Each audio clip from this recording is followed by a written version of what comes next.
guys, it is Jack and welcome to a new video. Today we are talking about this microphone which I've been using for voiceover, which I literally got for $30.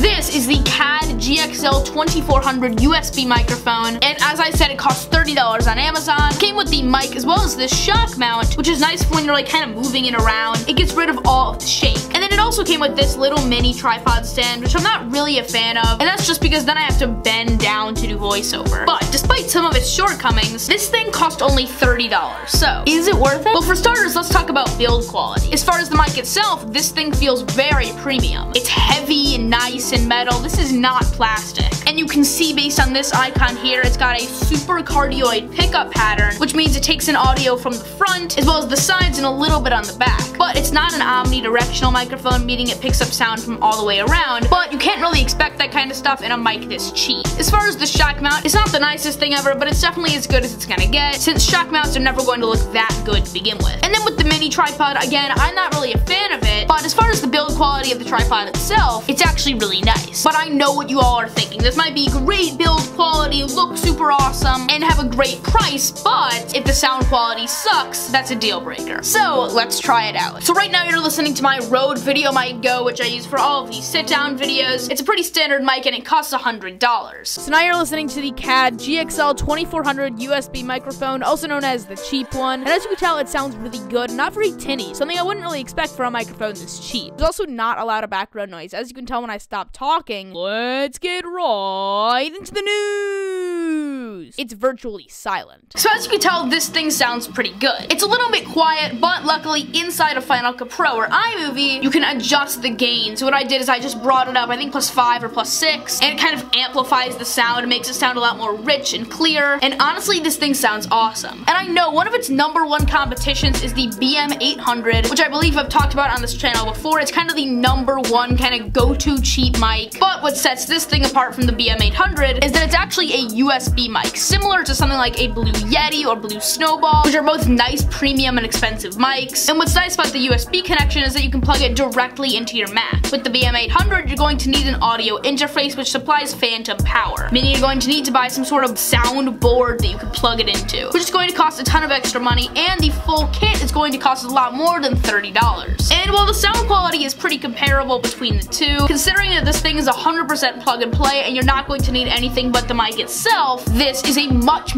better deal and something that I would recommend to anyone looking for a budget mic. So guys, that is pretty much it for this video. If you did enjoy it, make sure to leave a like. Also comment down below what you guys want to see next time, and also I'm not actually using this as a microphone right now. I'm just holding it like this because it's fun. Then the first thing we're going to be talking about today is Alyssa Violet and Ricky Banks at the Barley House. Anyways guys, I will see you next time. Don't forget to comment and like as well as subscribing if you're new. I'm Jack. Peace out.